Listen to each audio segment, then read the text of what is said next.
Bismillahirrahmanirrahim. Assalamualaikum warahmatullahi wabarakatuh. Perkenalkan, kami kelompok Basat dari K3. Di sini kami akan mempresentasikan hasil studi kasus kami mengenai penggunaan database NoSQL untuk monitoring tanaman dalam Smart Agriculture. Next. Di sini adalah anggota-anggota kelompoknya. Perkenalkan, saya Kois Pirosi dengan NIM G6401231. Lalu ada teman saya di sini. Saya Noval Givari Abdallah dengan NIM G640123109. Saya Emi Purnawadi dengan NIM G64012311032. Saya Gila Agung Prakoso dengan NIM G6401231039. Saya Fauzan Arifi Cahya dengan NIM G64012311040. Next. Adapun jurnal referensi yang kami gunakan untuk studi kasus kami memiliki judul Plant Monitoring Using a Web View Based Android Application as Realization of the Implementation of the Smart Agriculture Concept oleh Bapak Supriyanto dan Bapak Rohmat yang dipublikasikan pada tahun 2023 pada jurnal Rekayasa Elektrika. Next.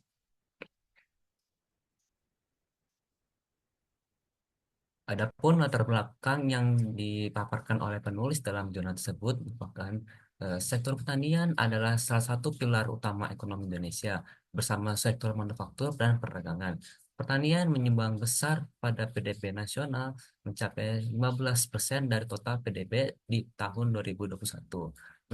Meskipun kontribusi yang signifikan, sektor ini sering menghadapi faktor-faktor tidak tentu seperti cuaca yang buruk di mana dapat berakibatkan berkurangnya hasil produksi yang diperoleh. Untuk mengatasi tantangan ini, konsep smart farming mulai diterapkan di berbagai tahap pertanian dari penyemaian hingga pasca panen. Walaupun begitu, masih terdapat hambatan-hambatan lainnya yang belum diselesaikan seperti minimnya akses petani untuk memantau kondisi lahan dan mengontrol alat pertanian seperti pompa air atau penerangan melalui aplikasi dari jarak jauh. Next. Itu mengapa penulis jurnal tersebut mengusulkan pembuatan aplikasi pemantauan tanaman untuk memonitor kondisi suhu, kelembapan, dan intensitas cahaya di lahan pertanian. Aplikasi ini juga dilengkapi dengan kontrol pompa dan lampu untuk mendukung kondisi optimal bagi lahan pertanian. Aplikasi ini diberi nama Properin.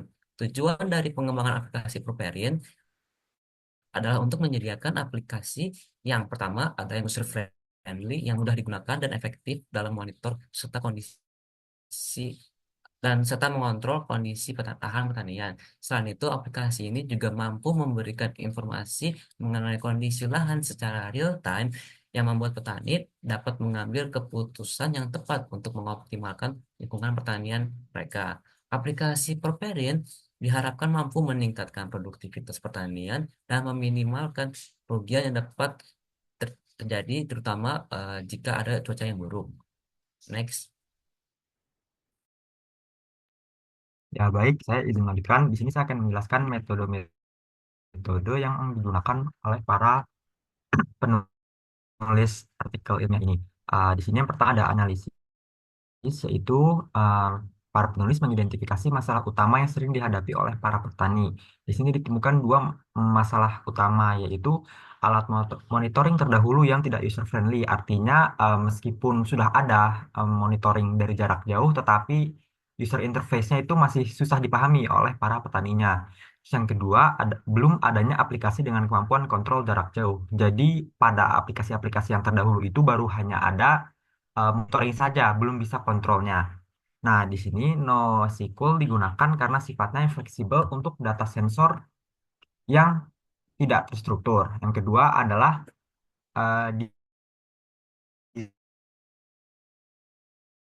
desain. Di sini di DHT22 digunakan untuk sebagai sensor kelembapan. Terus BH1750 digunakan untuk sensor intensitas cahaya. ESP32 untuk pusat kontrol. Dan yang kedua yaitu tahap desain yang kedua yaitu prosesor modeling. Di sini dibagi menjadi dua, yaitu otomatis dan manual. Artinya di aplikasinya ini bisa mengontrol secara otomatis maupun secara manual. Nah, data-data yang didapatkan oleh para hardware ini itu dikirim dan disimpan ke MongoDB sebagai Nah, MongoDB ini juga memungkinkan kita untuk melakukan insert, update, dan retrieve secara cepat berdasarkan data-data dari hardware tadi. Nah, tahap ketiga dari di sana itu data modeling, ada ERD untuk melihat setiap entitas yang terlibat seperti user, monitoring, device, dan lain-lain. Tahap terakhir yaitu interface modeling, yaitu aplikasi memiliki tiga halaman utama, yaitu login, dashboard, dan detail monitoring. Nah, integrasi MongoDB memastikan bahwa data yang ditampilkan selalu up to date karena memang ingin mengontrol secara up to date kan ini. Boleh di next. Nah, tahap metodenya itu coding. Di sini PHP dan JavaScript digunakan untuk interface atau front end-nya. Sedangkan Node.js digunakan untuk back end-nya. Java digunakan untuk pengembangan aplikasi Android dan MongoDB digunakan untuk database-nya. Nah, Node.js bekerja sama dengan MongoDB untuk mengelola data secara real time. Nah, tahap yang terakhir yaitu ada testing dan treatment. Di tahap ini tuh para pengembang mengetes apakah aplikasinya ini bisa berjalan sesuai yang ditujukan gitu dengan dua tahap yaitu yang pertama alpha testing.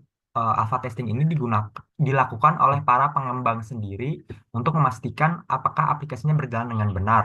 Digunakan testingnya itu melewati white box dan juga black box. Yang kedua ada beta testing, melibatkan para pengguna akhir atau usernya yang terdiri dari satu orang petani dan 10 non-petani untuk mengevaluasi user experience-nya. Nah, pengujian terhadap aplikasi memiliki hasil yang memuaskan. Artinya, MongoDB dan NoSQL mampu menangani volume data sensor secara bersamaan. Selanjutnya adalah kesimpulannya itu signifikansi NoSQL dalam pengembangan aplikasi ini. Yang pertama, penyimpanan data yang tidak struktur dan beragam dari sensor. Kita tahu kan kalau sensor ini datanya beragam dan nggak berstruktur gitu. Maksudnya kita kayak nggak bisa nentuin apakah ini string semuanya ataukah integer semuanya. Makanya di sini digunakan MongoDB yang memungkinkan kita untuk menyimpan data dengan struktur dan format yang berbeda. Yang kedua yaitu NoSQL sangat cocok digunakan pada aplikasi web view based karena disimpan dalam format JSON yang memudahkan komunikasi backend dan frontend. Kalau kita bandingkan dengan MySQL yang harus butuh step tambahan gitu untuk ke frontend-nya. Baik, mungkin segitu saja. Boleh di next. Baik, saya izin melanjutkan. Berikut ini merupakan gambar dari user interface aplikasinya, yang merupakan prototipe dari user interface-nya. Boleh di next. Kemudian ini adalah contoh dari screenshot pada uh, halaman aplikasinya. Yang kita bisa lihat di sini bahwa visualisasi user interface-nya, aplikasinya sederhana namun informatif. Nah, ini menjadi poin penting dalam memastikan bahwa aplikasinya mudah digunakan oleh petani yang mungkin tidak terlalu familiar dengan teknologi. Boleh di next. Kemudian, hasil dari alpha testing pada metode sebelumnya, yaitu pada tahap ini respon aplikasinya diuji untuk memastikan setiap fitur berjalan sesuai ekspektasi. Ada tiga pengujian yang dilakukan, yaitu ada pengiriman data, pemantauan, status aktuator pompa, dan status aktuator lampu. Hasilnya menunjukkan bahwa semua pengujiannya mencapai nilai lulus atau pass dengan nilai keberhasilannya mencapai 100%. Nah, selain itu, pengujian fiturnya juga dilakukan dalam tahap alpha testing, yaitu pada tabel pengujian fitur ada 7 kasus yang diuji, yaitu pada proses login, klasifikasi, pemantauan, kontrol aktuator, pengaturan, ekspor data, dan logout. Hasilnya bahwa hasilnya sama seperti pada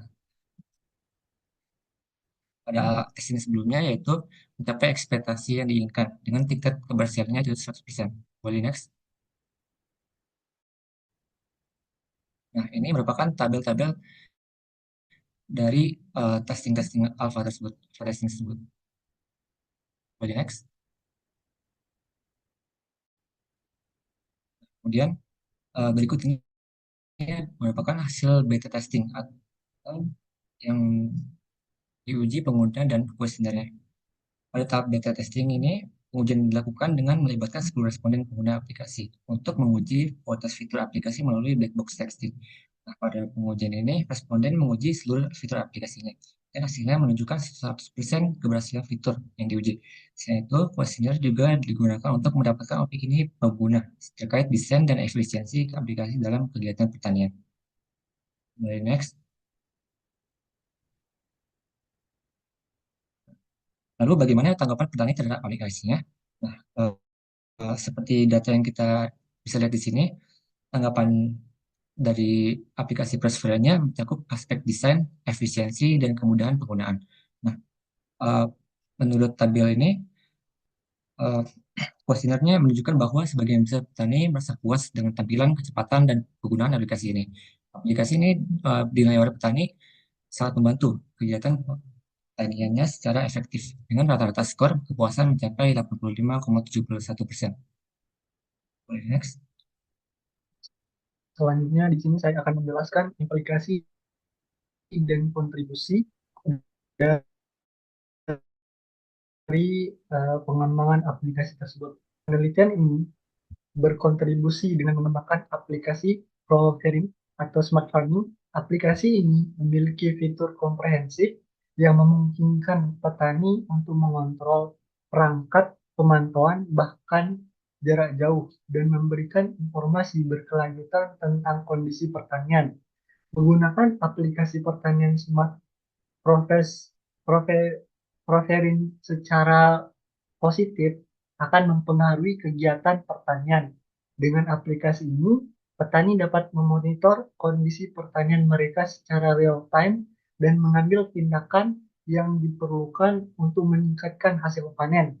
Aplikasi ini juga berpotensi meningkatkan efisiensi pertanian dan membantu petani dalam menangani tantangan di era digital.